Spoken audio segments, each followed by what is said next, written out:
around to rebuke whoever was that stupid. And I heard something, bloop fell up above my head. And I looked up, and his leg was sticking through the rail. Dr. King only wore one type of sock and one type of shoe. And I knew that was him. I said, oh, my God, they got it. And then I had to run about 50 feet down and back up, and I got to him. And Ralph was holding his head, and Andy was there.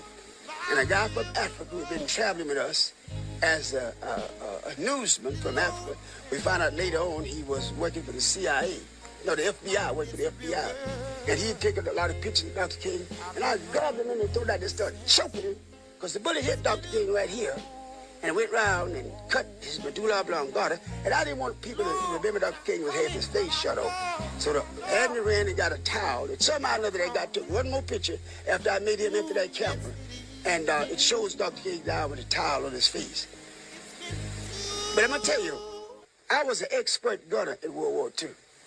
When I ran up on that balcony, and I looked from whence that bullet had to come, the distance of that bullet, and just could feel the wind blowing that day, I said, whomever shot that rifle was one of the best in the world. He shot one bullet. And I believe that Dr. King hadn't moved to go back and get his top coat, the bullet would have hit him between the eyes.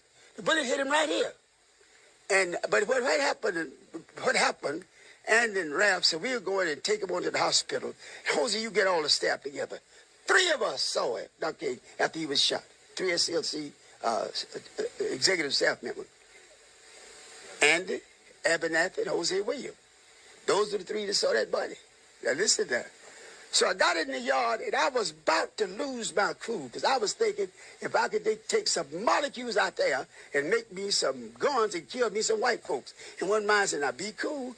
You're doing the same thing you promised me you'd never do.